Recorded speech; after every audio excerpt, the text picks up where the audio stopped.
Not going to pay overtime. Think again. TL. Doctor, don't mess with the IT guy. I was discussing this sub with a good friend, and he said, "Bo, have I got a story that'll fit?" It wasn't his story, but his brother's, and I sat with him and got the details. Buckle up, it's a good one. And a long one. Let's call him Bob. Bob has been fiddling with computers since he was a kid, and knows them pretty well. As with most IT people, he's moved from job to job. The employer he worked for was a service distribution company, and there were 2 IT employees. The company was located in Ontario, Canada. About 3 years ago, Bob's employer decided to modernize their software.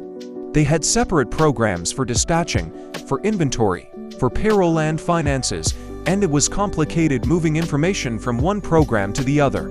They decided to get an ERP, Enterprise Resource Planning program, and Bob recommended one that he knew inside out from a previous employer. For those of you who don't know, an ERP program handles everything: purchase orders, sales, inventory, personnel, vendors, customers, all of it.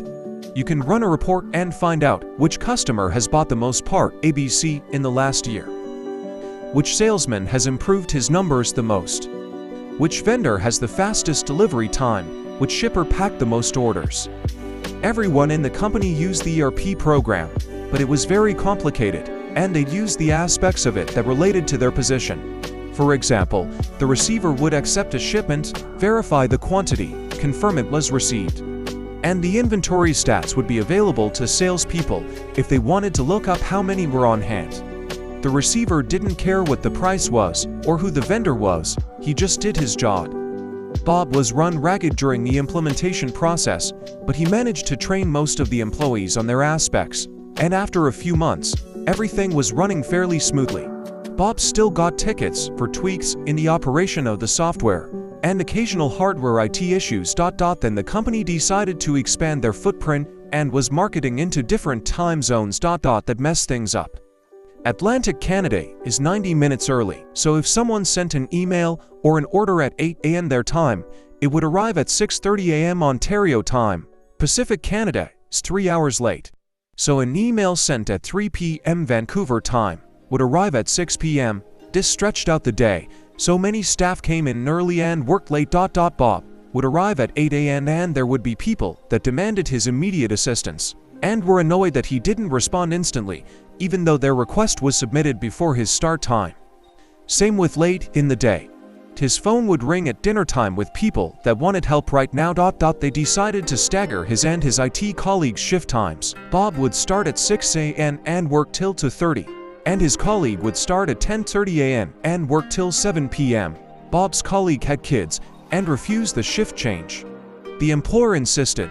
The colleague quit. That meant that Bob was the only person in the IT department. The employer said they would look to hire a new IT guy, but they had trouble finding one that knew the ERP system, and they were offering well under a market value salary. Bob asked for a raise and was denied. Then he wanted overtime, and the employer told him that as an IT specialist, he was exempt from overtime laws in Ontario. Bob looked it up, and the employer was correct. This went on for some time, and he knew lots of IT people socially. They told him what the company was offering, and Bob knew that they wouldn't find another tech. Things went downhill from there. Bob would get chewed out if he missed a call or an email, no matter what time it came in. He had to train new hires in the ERP system, as well as take care of the hardware. He asked repeatedly for better compensation, and was denied. So he planned to get a new job. Now here's the revenge. Bob had access to the entirety of the ERP program.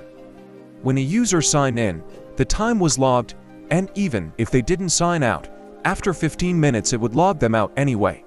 Everyone in the company was on salary, and many of them came in early and stayed late. Ontario labor law states that even salaried workers are entitled to overtime after 44 hours a week, unless they were managers or supervisors. So Bob jumped into the program and ran a report for each employee that wasn't a manager, all the way back to when the ERP program was started. Then he reached out to an employment lawyer and got the okay to refer employees to him. Bob lined up another job, and after he left, every employee in the company got an email with an Excel sheet showing the hours they had put in past 44 hours a week. The subject line said you're legally entitled to overtime pay. In the body of the email was the lawyer's name. The shit hit the fan. Almost every employee authorized the lawyer to negotiate with the company on their behalf, and the company had to pay a ton of money.